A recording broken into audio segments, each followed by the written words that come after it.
तो हमारे साथ मौजूद हैं चिराग पासवान जी, लेकिन सबसे ज्यादा मतलब एक अलग अनुभव उनका ये हो रहा है कि सीट जितना जल्दी मिल जाए वो बेहतर है। उसमें भी उन्होंने समय दिया, उसके लिए उनका धन्यवाद। मैं बस सीधे ही चलता हूँ चिराग जी के पास। चिराग जी, ये बताएं आपका अनुभव इस बीते 4 साल में कैसा रहा और आगे आने वाले नए भवन में आप प्रवेश करने जा रहे हैं।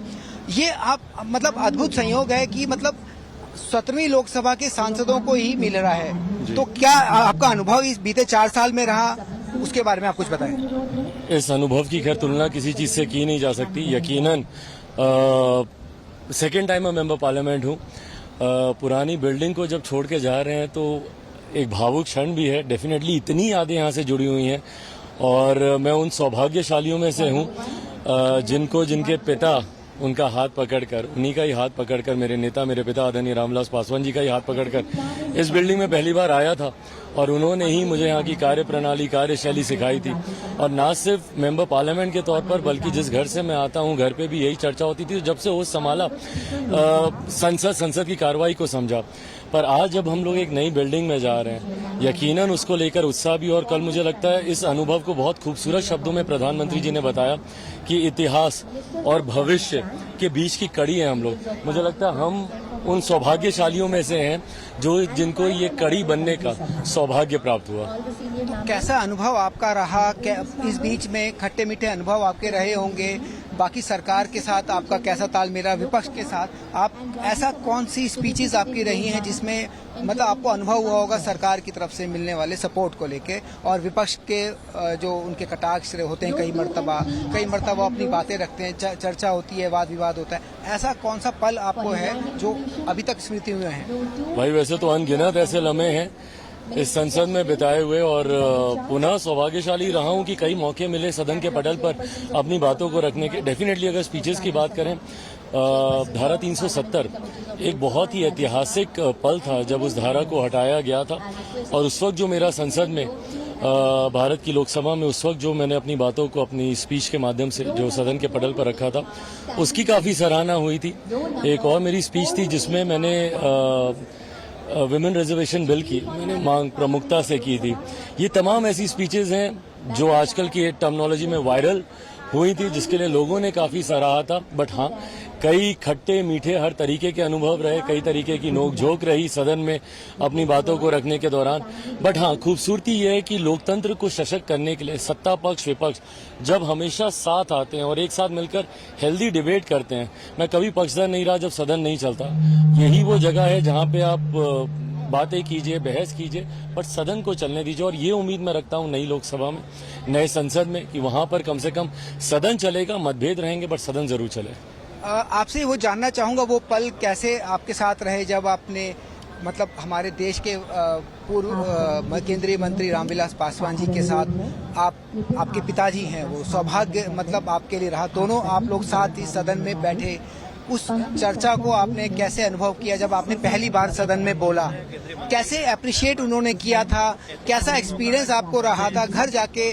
मतलब क्या वो बातें हुई, मैं उसको जानना चाहूँ। पापा हमेशा मेक श्योर करते थे कि जब भी मैं बोल रहा हूँ सदन में तो वो हाउस में जरूर रहते थे। आप मेरी जितनी भी स्पीचेस देखेंगे तो उसमें कैमरा जरूर एक बार उनके ऊपर जाता है, क्योंकि वो हमेशा प्रेजेंट रहते थे और उनका रहना मेरे हिम्मत को बहुत बढ़ाता था। कल मैंने उनके साथ सदन के अंदर की एक तस्वीर ट्वीट करते हुए यही कहा कि उनका ये साथ, उनका ये मार्गदर्शन, just by the virtue that he is there with me, ये बहुत हिम्मत देता था। आज जब वो नहीं है, अकेले एक नई पारी की ओर अग्रसर हम लोग हो रहे हैं, तो यकीनन उनकी कमी बहुत खलती है, उनका मार्गदर्शन बहुत खलता है और सबसे ज्यादा सिर्फ उनका एक साथ कि वो मेरे पीछे खड़े हैं, वो इतनी शक्ति देता था। कहीं ना कहीं उसकी कमी महसूस करता हूँ। आपसे मैं ये जानना चाहूंगा, जो अभी आप दूसरी बार इस सदन में रहे हैं, तो लोकसभा अध्यक्ष का जिस तरह का संचालन सदन को लेकर रहा, एक एक सांसद को वो मतलब जो बोलने में जिनको मौके नहीं मिल रहे उन्हें बुलाया, नए नए सांसदों को मौके दिए, उस बारे में आपका क्या कहना? और मौके भी नहीं, भरमार, मौकों की भरमार, सवाल मिलना, क्वेश्चन आवर लगातार चलना, लगातार जिस तरीके से कार्रवाई को देर रात तक हाउस में चलाया गया, उस अनुभव के बारे में क्या कहेंगे? लोकसभा अध्यक्ष ने जो नई तरह की रीत चलाई है कि मतलब हर वो अंतिम पंक्ति में बैठे वाला सांसद बोले, जिसको आमतौर पे मौका नहीं मिलता है, तो लोकसभा अध्यक्ष को लेकर आपका क्या कहना है? नहीं, उनकी खैर जितनी सराहना की जाए स्पीकर साहब की वो कम है। आपने बिल्कुल सही कहा कि उन्होंने प्रतिभाओं को पहचाना, परखा और उनको उभरने का मौका दिया। चुन चुनकर, मुझे याद है, उन्होंने ऐसे मेंबर पार्लियामेंट्स को बोलने के लिए प्रेरित किया जो संकोच करते थे या जो हिचकिचाते थे।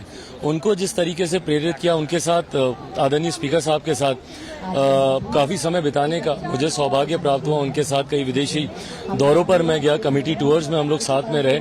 उस वक्त जो उनके विचारों का आदान प्रदान हुआ, उनको जितना समझा, उनके व्यक्तित्व की ही ये खूबसूरती है कि प्रतिभाओं को निखारना, उनको हौसला देना, एक पिता तुल्य की भूमिका में आकर वो यंग सांसदों को वो प्रोत्साहित करते थे।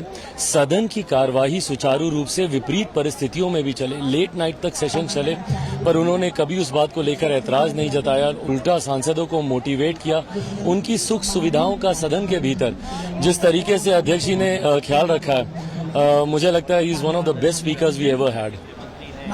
इस चर्चा को मैं विराम दूं, आपको जल्दी है सीट जाने की। बस एक अंतिम है, जैसे आप खुद को मोदी जी का हनुमान कहते हैं, तो लोकतंत्र के नए मंदिर में जब आप प्रवेश करने जा रहे हैं तो क्या विचार आपके मन में आ रहे हैं अपने राम के प्रति हनुमान के नाते? ये मेरे प्रधानमंत्री के साथ एक व्यक्तिगत खूबसूरत रिश्ता है, राजनीतिक दृष्टि से बहुत दूर है, और उसी की एक खूबसूरत सी झलक शायद उस दिन एनडीए की बैठक में देखने को मिली जब उन्होंने मुझे अपने गले से लगाया।